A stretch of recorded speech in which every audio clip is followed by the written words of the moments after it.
Hello guys, welcome back to Sports Corner GH. My name is Adam. So guys, before I jump into today's video or say anything about today's video, I need you to watch this particular video playing on your screen. This is a penalty incident that happened in the Ghana Premier League between Asante Kotoko and also Nations FC. And a lot of fans are having divided opinion about this particular matter. Some are saying it's a penalty, some are also saying it's not a penalty. You that are watching, let me know, is this a penalty or not? Let me know down below in the comment section, because you see, I feel sorry for the referee in the game. He has no facility to go and watch the replay of the incident and give a correct judgment as to whether this is a penalty or not. And the way the fans were talking, they destroyed stadium properties after the game. I mean, I don't understand. If a decision doesn't go your way, that doesn't mean you go and destroy stadium properties. Asante Kotoko fans, if a decision doesn't go your way, it doesn't mean you go and destroy stadium properties. The next time you come and watch the game in that stadium, would you stand? You destroyed the stadium property because of what? The decision didn't go your way. Even England, where the referees have facility and technology to even go and watch replays, they still do mistakes. So I don't know why Kotoko fans feel like every decision should be in their favor. This is football. Referees are liable to make mistakes. But as for this particular incident, I've watched it several times, and you can make two opinions about this, whether it's a penalty or not. I mean, it's the referee's discretion to award this penalty or not to award this penalty. In the game, he awarded it. He awarded the penalty. Case closed. Whether it's a penalty or not, he wasn't having the technology to go and watch the replay. So he did what he had to do right on the pitch. I mean, you people should sympathize with the referee. I see people going at the referee, on social media, especially Kotoko fans, after destroying properties for the stadium. Now you are going at the referee. I mean, see guys, you are watching this particular video. Let me know whether it's a penalty or not down below in the comment section. So guys, in today's video, we are going to do a wrap-up of Ghanaian and Black Star players who played football yesterday. And I'm going to talk about Inaki Williams, Alexander Djiku, Ernest Nuamah, alidu, seidu, amongst a lot of players who played football yesterday. Live on Sports Corner GH. So if you have not subscribed yet, please make sure to subscribe. If you have already subscribed, thank you very much, and may God richly bless you. So I'm going to begin with Inaki Williams. In fact, yesterday, most bet investors, including myself, were hoping Barcelona was going to beat Athletic Club, and Inaki Williams started for Athletic Club alongside his brother Inaki Williams. Now in that game, it was a tightly contested match because Barcelona were missing a lot of players. Lewandowski, Pedri, they were losing a lot of players, and most of us to stake that bet Barcelona to win. And it looks as if they were not playing enough. Inaki and his brother were tormenting. They were tormenting the Barcelona defense. In fact, I loved Inaki Williams in that game. I'm not going to lie. Out of the Athletic Club players that played in that game, I think he was one of the bright spots. He was an avenue for them if they wanted to score goal. Inaki Williams and also his brother, they really did well in that game. I'm not going to lie to you. I hope Coach Chris Hughton is watching. You see, Inaki Williams, to bring out the best out of him, you need to play him on the flanks and also make sure that you play balls towards him where he can make the runs and destroy the defenders. I hope Chris Hughton is watching this, because against Barcelona, he was fantastic.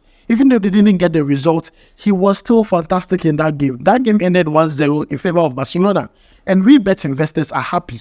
Now, at least Inaki Williams and his brother allowed us to, get some small money out of this particular betting team, because Oyibo has chopped us for a very, very long time. So, guys, that is the latest on Inaki Williams. Now, another player that did very well yesterday, that is not talked much about, is Alexander Djiku. See, Alexander Djiku plays for Fenerbahce. Fenerbahce has played 17 games. They have won all 17 games. See, if you're a bet investor and you need one team that you can hit your chest that this team is going to win their games, it's Fenerbahce. And the defender doing so well in that Fenerbahce setup is Alexander Djiku. According to Who Score Statistics, Alexander Djiku is the most efficient defender in the Turkish Super League. He's so good. I really watch their games, and I look at Alexander Djiku and I'm like, he's that good. He is really, really good, because he's doing so much good work and he's doing the basics of defending. interception, tackles, blocks, and making sure that ball are distributed very well, especially in transitional play. He's doing so well. He's doing excellent. Alexander Djiku, we pray that you can translate this particular form to the Black Stars when you end a call-up next month when we play in the World Cup 2026 qualifiers. So guys, that is the latest concerning Alexander Djiku. He has made his own reaction about the game. You can see it on your screen. Now, moving away from Alexander Djiku, let's talk about a game that happened in the French League. Have two Ghanaian players in there.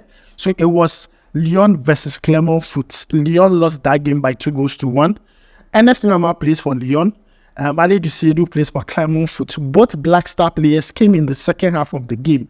Now, Ernest Nuamah came in earlier because, Lyon were looking for some reinforcements because they had not really won a game in the French League. And I fear for Lyon this season because, you see, if you are not winning games in the first part of the season, you are going to spend the second part of the season trying to get out of the relegation zone. And this is not good for Ernest Nuamah. See, he was one of the biggest prospects in the transfer window. Now, we were hoping that he was going to take the French League out by storm. But it is not happening because he has found himself in a very, very bad squad.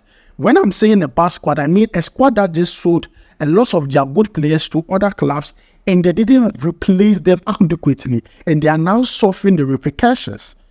Lyon are really suffering. If you look at the highlights of that game, you could see Lyon really need good players in that game. Like, Lyon really needs squad reinforcement. It's so bad. Clermont Foot, they did well. Alidu seidu played his part. He came in later in the second half. And I'm going to say this about Alidu seidu. He's a very strong character. Looking at what happened to him against USA, he was used as a meme. He became a laughing stock on the internet and still had the character to be a professional footballer and still play football for his club side. It's not easy. It takes a strong person to do that, because if you don't take time and you want to pay attention to what happens on social media, you might break down and not be able to play games. And I really want to commend him for this, because Clermont Foot won that game by 2-1, and it is very important as we talk about this. Alidu seidu versus Ernest Nuamah, but Alidu seidu won that game and they took all for 3 points at the end of the day. And finally, I want to talk about Kamal Sowah. Kamal Sowah plays for Standard Liège, and Standard Liège are really doing well in the Belgian Pro League, and Kamal Sowah is really proving a lot of us wrong. Kamal Sowah was treated badly with the Black Stars. When he was on top of his game for Club Brugge, he wasn't getting a lot of playing time with the Black Stars. He was being treated exactly the same way Ransford Karisdorfer is treated currently in the Black Stars. He earns collar but doesn't play. It nearly destroyed him in his club side because he was really losing form. So he left his club side because of lack of game time to Standard Liège. Standard Liège is a starter. Now, they did a very wonderful comeback in their match they played, and no one is talking about the fact that he's really doing well. I just hope that he catches the attention of Coach Chris Hughton, because he's a very good player. It's only that he has had a bad time. But looking at how he's progressing small. In that game, he didn't score, but he was very impactful in the game. I just hope that, one of these collabs, especially in the qualifiers, he has a collab that really shows us what he's made of. So, guys, these are the few players that did well for their club side during Sunday. Let me know your thoughts about it down below in the comment section, and also the Kotoko incident. Let me know what you think. Is it a penalty or not? Let me know that down below in the comment section. My name is Adam. Thanks for joining me. I'll make sure to see you in the next video channel. We go vibe.